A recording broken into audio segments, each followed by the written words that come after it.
So the task for today, or right now, is to sand back these windows, and because that's where I'm up to. I need to get these windows in so I can continue on with the cladding along this wall, but also on the other side. So these windows need to be sanded back and reveal what the wood is. So I've got this one, and this one.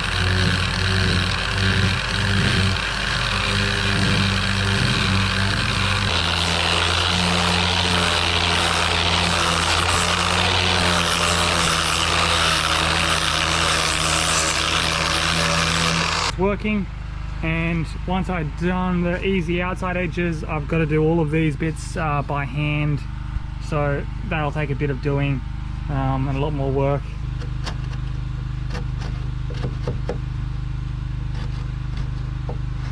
And then I've just gone on to sandpaper to hand sanding just that inside edge like that, and then also this curved area. So and also just using the paint scraper a lot to just chip off as much as I can and get it back as far as I can before I go on to the hand sanding, but it's a very long process. Hand sanding the best I could, scraping with the paint scraper, then hand sanding, and this is about as far as I can get it.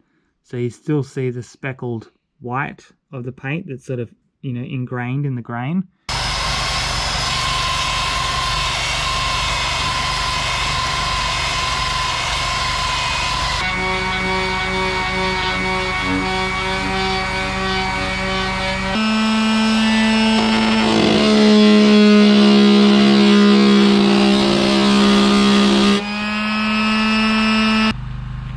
This one here is definitely a crack that has appeared from when I started sanding.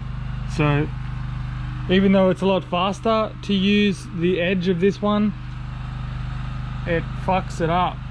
It just must have been just too much vibration, and it just cracked. It was just weak, and it just cracked all along there. Man, sanding back old windows that have been painted is the biggest challenge so far of this fucking tiny house, I swear to God. It's just it's just so much effort and time. Like, I've spent the last, like, I would have spent on these windows maybe 5 full days now, just sanding back and going between a paint stripper versus scraper versus buying a heat gun to see if that would work, and buying a sander to see if this would just make it a bit faster, and different sandpapers and things like that, and getting out the planer to fix the straight edge that I stuffed up with the disc sander because it was too much. So just a lot of issues with these windows the whole way through, and I wouldn't have to face these issues if, one, it wasn't painted and I could just lightly sand it and oil it and be good to go. I didn't have to sand off the hard paint, which is really hard to get off. Or if I didn't want to sand them back to the wood look, if I just wanted to keep them painted, then I could just give them a light sand to get off the dirt and then just repaint them whatever color I wanted. So in terms of your tiny house, I'd recommend either finding a window that is not painted that you can just put straight in, like my kitchen window up here. I could just lightly sand that, re-oil it so it's good to go, and I don't have to do all of this heavy sanding to get the paint off, or just get your painted window and then just paint them again whatever color you like. I've cracked both windows that I've tried. This one is by far the worst. Just this long crack all the way through the middle, and that's going to go to that side, and then that's from the sander, and then this one, and that was from the heat gun, trying to get the paint off with the heat gun and it heating up too much and cracking the glass. That one's only a little one, but this one's a big one. But what I'll probably do is I'll just continue, I'll finish the windows, I'll put them in, And then when I've got time or money, after I've sort of, you know, filled it up, I'll take the window out, get the glass replaced, probably on both pieces, because I probably can't find the same type of glass, and then put it back in. So that's probably what I'm gonna have to do. But in the meantime, you know, it's still basically waterproof, this glass, even though it's cracked. So, you know, I can put it in, get my house all sealed up, finish it off, and then when I get the time and money, fix it. So what I'm going to do now is I'm going to putty all of the holes of this window. So you can see here, you know, it's got some holes from where the old handle was. I got some Timbermate putty. This is brush box, but they've got a bunch of different shades of wood color, and you can choose by the tree, or you can just guess. I just guessed this one, and it seems pretty close. Pretty damn close to the color, so that's good, so that's fine. So I'll just use that, and I've just got an old putty knife and my paint scraper. So I've just finished puttying it, and it's got all the little holes everywhere. There's a little bit of an edge that was dipped down there. These are the big holes for the handles. So yeah, I just went around. This is where the old hinges were, there and there. Next week I will sand it all back, get it all smooth, so it doesn't really matter that, you know, there's chunkier bits up here. I'll just let all that dry, and then next week I'll just be able to sand it all back. Alright, so I got the sill here, and I'm just about to clean it up and get it ready for the windows. And one little issue it has with the milling is it's got this little corner lip that runs all the way along, that was done by the blade.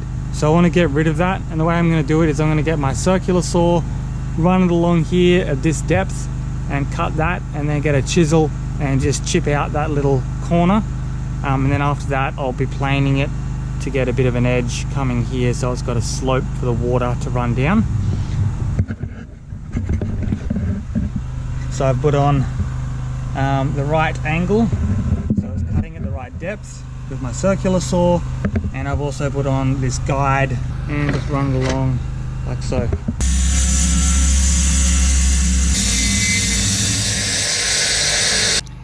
Alright, so I've just chipped away this edge to make it nice and flush, get rid of that little section, and now I've just made an edge 1 centimeter down. This is 3 centimeters or 300 mils thick, so I've done 100 mils down for the fall so the water can go off, and then I've marked it 100 mil and drawn a line all the way across. So now I'm going to get the planer and plane off this down to this level across the whole windowsill. And while I've got it flipped onto the bottom here, what I'm going to do is I'm going to cut in some little drip lines. So the drip lines are designed to stop the water from going under the sill and rolling into the wall. So you can see it on this window that I bought that's already been put in. And so you can see it just sort of there, like there's one drip line there, there's another drip line sort of underneath. This window would normally sit out further, but because of the width restrictions for tiny houses to be on the road, I can't go past 2.5 meters. So I had to sink this window in to the house a bit more than it normally is. So it's got one drip line, but I'm going to try and put 2 drip lines on my windowsill now. So to just get this little groove along here, so the water, when it comes down, if it does go underneath, it hits this groove and it can't go past it and just drops off from there.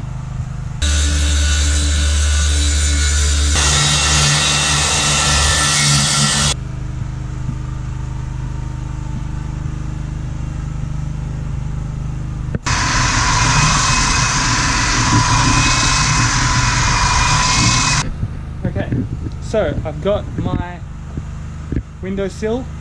I've been sanding it all up. I've sanded all of the edges, all of the sides. I've gotten out all of the saw marks. I've gotten it pretty smick. I've also done this double groove.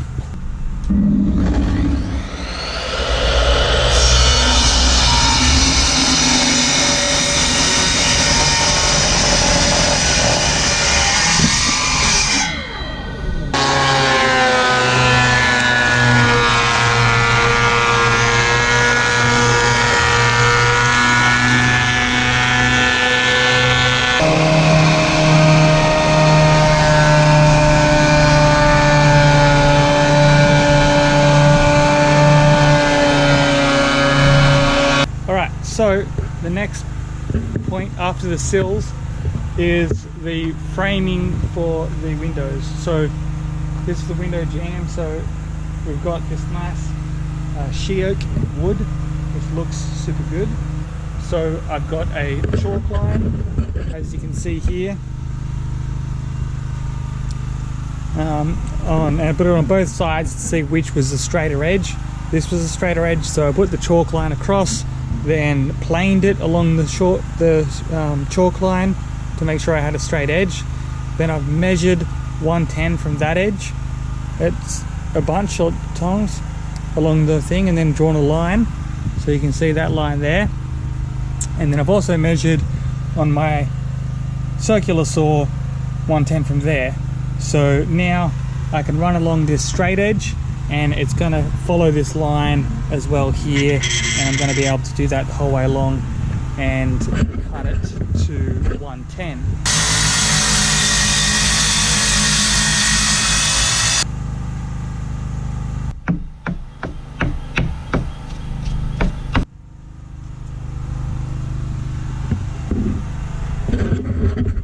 Done. 110.